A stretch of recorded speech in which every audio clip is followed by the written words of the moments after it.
Hi, I'm John, and today we are reviewing In a Garden Burning Gold by Rory Power. Now, all cards on the table. I received this book for free from the publisher for the purpose of giving a free and unbiased review. Okay, let's get this started. Okay, so what is this book about? This book's target audience is people who are interested in reading political fantasy. People who want to read books about family emotional abuse, but not really super grimdark about it. It's adult targeted, I'd say, but anyone who's about 15 plus can read it. I think it can go down about that low or that young and read it. It's the target audience, I believe, is more towards women than men, but I'm a man, as you can see, and I enjoyed it. It has Greek myth vibes, as well as some sort of Greek Orthodox sort of imagery, I'd say. It has a minor, but it's a very important romance. I thought that the tension between the two actors and the romance worked very well. And there was very minimal violence and no combat. Now, first of all, next thing we have to talk about is my personal biases. I am decently in this book's target audience. I enjoy political fantasy books. So what we're saying is that will predispose me to enjoy this book. Basically, what I'm saying is that I did enjoy this book. I give this 3.5 out of 5 stars, and that's an above average rating for me. I'm very stingy with my stars usually.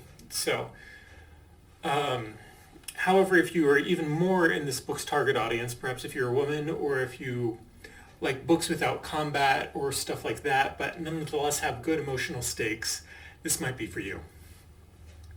So what's the book's concept, and how's that concept executed upon? This book is about an immortal family of demigods who rule over a kingdom in the midst of a brewing civil war. The immortals use their long lives and their supernatural magic to hold on to political power, even though it means they have to do unethical things to retain that power. There are two protagonists. You have Rhea and you have Alexios. Over the course of the novel, there's a dynamic that builds up between the two of them. Rhea and Alexios fight on opposite sides. Well, not fight, but they are on opposite sides of the Civil War. I thought this was a good dynamic. It was well executed upon. What does this book do well? This book has good, almost poetic prose. The prose, when combined with the non-traditional magic, made the magic and the settings seem almost ethereal. I liked that aspect about it. I personally felt the political plot was well done. I enjoyed the backstabbing of the various characters. You never knew who you could trust. This is emphasized with the point that I mentioned earlier, that Alexios and Rhea end up conflicting with one another. The book has good structure. The novel never felt like it wasted words. And the book lacks combat entirely and uses violence sparingly. Because of this, the rarity of this violence, when the violence was used, it was made all the more potent. And finally, I really like the neat magic system, new supernatural elements. What the book doesn't do very well. The characters are at moments frustrating and not in a good way. The crux of my problem is that the characters are all supposed to be 100 years old. However, they act like teenagers. They look like teenagers. Everyone treats them like teenagers. It was just weird. We're told that these are supposed to be mature adults who have lots of experience and know how the world works, but they didn't act like it, so it felt weird. I'll just start with the big one. Rhea is 100 years old. She has killed her magic. She's a demigod. She has magic. Her magic is she kills she gets married at the beginning of every season. At the end of every season, she murders her husband in order to make the season switch to the next season. That's a really cool magic system. But after doing this, murdering someone 4 times a year, the murder is all above board, we should say. Her husbands volunteer for it. However, after she murders 4 people a year for 100 years, she's still squeamish about killing people, which is weird. I didn't really like that. Second, I felt that this book had a mildly slow start.